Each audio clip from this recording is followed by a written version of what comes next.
జగన్మాత సీతమ్మ వైభవాన్ని ఈ వీడియోలో తెలుసుకుందాం.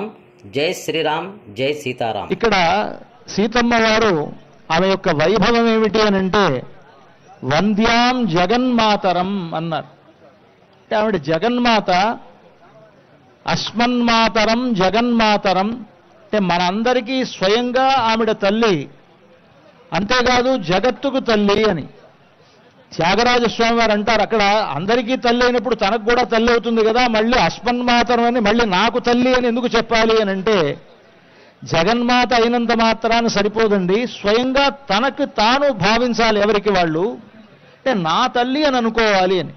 అందుకని త్యాగరాజస్వామి వారు చెప్తారు, సీతమ్మ మాయమ్మ సీతమ్మ మాయమ్మ శ్రీరాముడు మాకు తండ్రి సీతమ్మ మాయమ్మ శ్రీరాముడు మాకు తండ్రి సీతమ్మ మాయమ్మ వాతాత్మజ సౌమిత్రి వైనతేయరి పూమదన ధాత భరతాదులు. అలా సీతమ్మ మాయమ్మ అని మనం తలుసుకోవాలి అని అస్మన్మాత అలాంటి సీతమ్మ మనందరికీ ఇప్పుడు దర్శనమిస్తూ ఆ వివాహగారానికి వెళుతూ ఉన్నారు, కళ్యాణ మండపంలోకి. అన్ని చుట్టూతాల ప్రదక్షిణం చేస్తూ వస్తారు అమ్మవారు. అందరికీ ఆవిడ యొక్క అనుగ్రహం కలుగుతుంది, ఆవిడ యొక్క కటాక్షములు మనందరి మీద పడాలి అని అర్చక స్వాములు చక్కగా అమ్మవారిని అలా ప్రదక్షిణం చేస్తూ ఉన్నారు.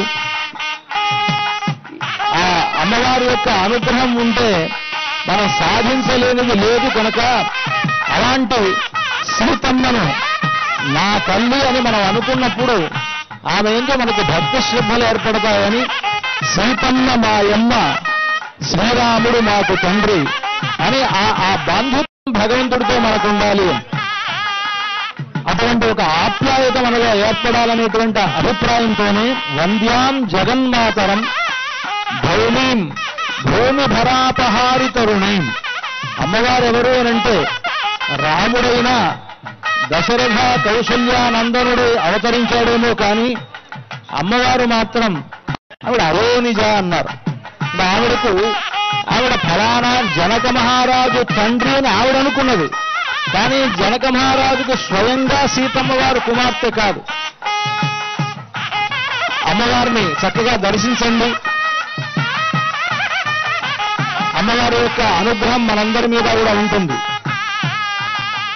ఆ సీతమ్మ అవోనిజ అని భూమి ఆవిడ జనక మహారాజు యజ్ఞం చేస్తూ ఆ యజ్ఞం కోసమని భూమిని దున్నుతుండగా ఆ దున్నడంలో ఆ నాగలి చాలున ఆవిడ దొరికిందిట. అలా లభించింది ఆవిడ. అలా లభించినటువంటి తన ఆమెను ఆ అమ్మవారిని తన కుమార్తెగా భావించి పెంచాడు జనక మహారాజు. ఆ నాగేటి చాలులో దొరికింది కనుక ఆవిడకు సీత అని పేరు పెట్టారు. సీత అంటే నాగలి ఆ గుర్తుగా ఉండేటువంటి ఆ గీతకు సీత అని పేరు, అందుకని ఆవిడకి సీత అని పేరు పెట్టారు. అందుకని ఆవిడ ఎవరు అని అంటే చెప్తున్నారు, భౌమీం అంటే భూమి నుండి పుట్టినటువంటిది కనుక ఆమెకి భౌమి అని పేరు. భౌమీం భూమి భరాపహారి తరుణీం. ఆ తర్వాత ఆమెడ భూదేవి గర్భం నుండి వచ్చింది కనుక భూమి భరాపహారి తరుణి. ఈ భూమికి ఉండేటువంటి భారముగా ఉండేటువంటి రాక్షసులు ఆనాడు ఉన్నారు త్రేతాయుగంలో. రావణాసురుడు, కుంభకర్ణుడు, ఖరదూషణాది అనేక మంది రాక్షస వీరులంతా కూడా ఉన్నారు ఆ రోజుల్లో. వారు ఈ భూమికి భారంగా ఉన్నారు.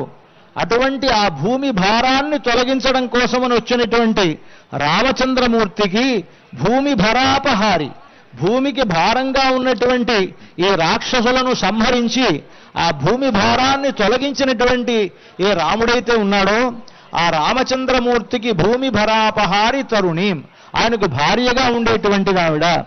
కారుణ్య కల్లోలినీం. ఆ సీతమ్మ వారు ఎలాంటిది అనంటే కారుణ్యం అనేటువంటిది ఒక గొప్ప నదిగా ఉంటే ఆ నది ఎవరు అని అంటే సీతమ్మ వారే, కారుణ్యపు నది ఆవిడ అన్నారు. ఎందుకన్నారటంటే రామచంద్రమూర్తి కరుణా పయోనిధి కదా ఆయన, అంటే కరుణా పయోనిధి అంటే కరుణా సముద్రుడు ఆయన. ఈవిడ కారుణ్య కల్లోలిని అంటే కరుణా నది. ఆయన సముద్రం అయితే ఈవిడ నది. అంటే సముద్రానికి నదులన్నీ భార్యలు అంటారు కదా, రాముడు కరుణా సముద్రుడైతే ఆ కరుణ నది సీతమ్మ వారు రాముడైనటువంటి ఆ సముద్రుణ్ణి వివాహం చేసుకోబోతోంది కనుక కారుణ్య కల్లోలిని అన్నారు. అలాంటి ఆవిడ ఎవరు అనంటే బ్రహ్మాణి గిరిజ రమాది మహితాం. ఆ సీతమ్మ వారిని నిరంతరం బ్రహ్మదేవుని యొక్క భార్య అయినటువంటి సరస్వతీదేవి కొలుస్తూ ఉంటుంది. బ్రహ్మాణి గిరిజ పార్వతీదేవి నిరంతరం సీతమ్మ వారిని పూజిస్తూ ఉంటుంది. పార్వతీదేవికి రామనామం అంటే చాలా ప్రీతిట. రామ అంటే ఒక రాముణ్ణే తలుసుకుంటున్నామని భావించకండి. రా అంటే భగవంతుడు, మా అంటే సీతమ్మ వారు. ఆ రామ అనేటువంటి అక్షరంలోనే సీతారాములు ఇద్దరు కలిసి ఉన్నారు. ప్రత్యేకించి సీతారాములు అనక్కర్లేదు అని అంటారన్నమాట. ఎందుకంటే రా అంటే భగవంతుడు అనర్థం, మా అంటే సీతమ్మ అనర్థం. రామ అనేటువంటి ఆ రెండు అక్షరాల్లోనే సీతారాములిద్దరూ కలిసి ఉన్నారు గనక పరమశివుడు నిరంతరం రామ రామ రామ రామ అంటే తన కంఠంలో నిరంతరం ఆ రాముణ్ణి తలుచుకుంటూ ఉంటాడు పరమశివుడు అనమాట. నిరంతరం ఆయన రామనామాన్ని తలుచుకుంటూ సీతమ్మ వారికి కూడా ఆ నామాన్ని ఉపదేశిస్తాడు. ఈశ్వరు వాచ శ్రీరామ రామ రామేతి రమే రామే మనోరమే. పార్వతీదేవి అడిగింది విష్ణు సహస్రనామాల్ని చాలా తేలిగ్గా తొందరగా ఎలా పూర్తి చేసుకోవాలి, 20 నిమిషాలు పట్టేటువంటి విష్ణు సహస్రనామాన్ని తొందరగా పూర్తి చేయాలంటే ఏం చేయాలి అని అడిగింది. అప్పుడు పరమశివుడు అంటున్నాడు శ్రీరామ రామ రామేతి రమే రామే మనోరమే. శ్రీరామ రామ రామ అంటే 3 సార్లు అంటే చాలు, విష్ణు సహస్రనామం చదివినటువంటి ఫలితం వస్తుంది. అదిగో మనం ఈ కళ్యాణోత్సవాన్ని సేవించబోతున్నాం. చక్కగా ఆ హారతిని సేవిద్దాం. ఉల్లాస పల్లవిత పాలిత సప్తలోకి నిర్వాహకోరగణేమ కటాక్షలీలా శ్రీరంగ హర్మ్యతల మంగళ దీపరేఖాం శ్రీరంగరాజ మహిషీం శివమాశ్రయామః. ఆవిడ బ్రహ్మాణి గిరిజ. ఆ పార్వతీదేవి కూడా నిరంతరం సీతమ్మ వారిని తలుస్తూ ఉంటుంది. రమాది మహితాం మహావిష్ణువు యొక్క భార్య అయినటువంటి లక్ష్మీదేవి కూడా ఆ సీతమ్మ వారిని పూజిస్తూ ఉంటుంది. అంటే బ్రహ్మ విష్ణు మహేశ్వరుల యొక్క భార్య అయినటువంటి సరస్వతి పార్వతి లక్ష్మి ముగ్గురు ఆ సీతమ్మ వారిని పూజిస్తూ ఉంటారు. రమాది మహితాం రమాది మహితాం వంద్యాం ఆచార్యాం ప్రథమాం. అలా ఉండేటువంటి ఈ వైష్ణవులందరికీ కూడా అంటే విష్ణు భక్తులైనటువంటి వారందరికీ కూడా ఆచార్యురాలుగా ఉండేటువంటి మొట్టమొదటి ఆచార్యురాలుగా ఉండేటువంటి సీతమ్మ వారు తటిన్మయతనం సీతాం శ్రేయే సంశ్రయే. అటువంటి సీతను మా యొక్క శ్రేయస్సు కొరకు ఆశ్రయిస్తున్నామని ప్రార్థిస్తూ ఉన్నారు.